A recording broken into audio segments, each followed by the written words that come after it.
So finally Anushree আজকে আমার স্টুডিওতে। তো কিরকম লুক চাইছে অলরেডি ডিসকাস হয়ে গেছে আমাদের, তবুও কিরকম লুক চাইছে একটু ছোট্ট করে বলে দাও। ছোট্ট করে বলে দিই হচ্ছে পায়েল একদম বেস্ট করবে আমি জানি, একটু গ্লোই, একদম ম্যাট ফিনিশ না, আর চোখটা যেহেতু ছোট তাই একটু যেন টানা টানা লাগে, ঠিক আছে। আর রেড লিপ, মানে রেড বা মেরুন, আমার একটু ডার্ক লিপ পছন্দ, একটু গ্লোই একটু ব্রাইডাল। আমার মেকআপে কি ভালো লাগে একটু বলে দে, হাতের কাজ করে দে, হাতের কাজ স্মুথ ফিনিশ তোর মেকআপে, কখনো ওভার লাগে না যে দেখে মনে হয় যে এই মেকআপ করেছে, একদম মানে স্মুথ ফিনিশ তোর মেকআপে আমার লাগে। আমি তো একদম স্যাটিসফাইড বলেই তো একদম ছোটবেলার বন্ধু। তো ফাইনালি আজকে তো দেখা যাক ওকে কিরকম, আমিও খুব এক্সাইটেড ওর লুক নিয়ে। Let's see.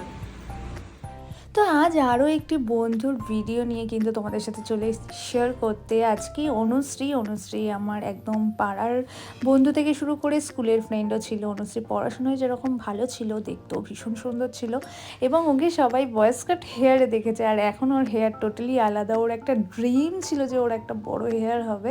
তো আজকে ফাইনালি একদম সিন্ড্রেলার মতন ওকে লাগছিলো, সিন্ড্রেলার মতন ওকে দেখতে। ওর হেয়ার স্টাইলিং করতে গিয়ে আমরা তো 4-5 জন মিলে পাগল হয়ে যাই। আর ও আমাকে বলে দিয়েছিল ও কি ধরনের লুক চায়, অ্যান্ড সেটার ওপরেই আমরা ওকে লুকটা দেওয়ার চেষ্টা করেছি। ওকে লাগছিল অপূর্ব সুন্দর। আর তোমরাও জানিও যে এই লুকটা কেমন লেগেছে। আর এই হেয়ার স্টাইলটা ওর অনেকে ভালোবাসা দিয়েছিল এই হেয়ার স্টাইলটা, তো সেটাই ফুল ভিডিও নিয়ে এসেছি। তো আমি একটা কাট ক্রিজ আই মেকআপ করেছিলাম, এবং ওর লোয়ার লাইনেও আমি চেয়েছিলাম যে কাজল দিতে, কারণ খুব সুন্দর লাগছিল ওর আইটা। তো ও কিন্তু একদমই ফ্রন্টে ক্রিম চায়নি, তো সেই হিসাবে ওকে হেয়ারস্টাইল দেওয়া। ও কি বলছে একবার শুনে নি। আমার ফেস বোঝাই মানে মনতেই পারছে না। কেমন লাগছে? কি বলছিলিস আস্তে আস্তে? বলছিলাম যে এটা যে আমি, সেটা আমি বুঝতেই পারছি না যে চোখগুলো এত সুন্দর সুন্দর করে দিয়েছিস তুই, এত তাড়াতাড়ি তাও আবার এত কম টাইম। এই হেয়ারস্টাইলের ভিডিওটাও তোমরা অনেকে ভালোবাসা দিয়েছিলে, তো সেই হেয়ারস্টাইলের ভিডিওটা আজকে আমরা একটু যুদ্ধ করবো ভিডিওটা তোমাদের সামনে। ওকে কিরকম, আর ও পুরো দেখিয়ে দিয়েছে কি ও সামনে ক্রিম করতে চাইছে না, তো উইদাউট ক্রিম আজকে আমরা সামনের ফ্রন্ট ভেরিয়েশনটা কেমন করি দেখা যাক। কি ভালো লাগছে এখনই।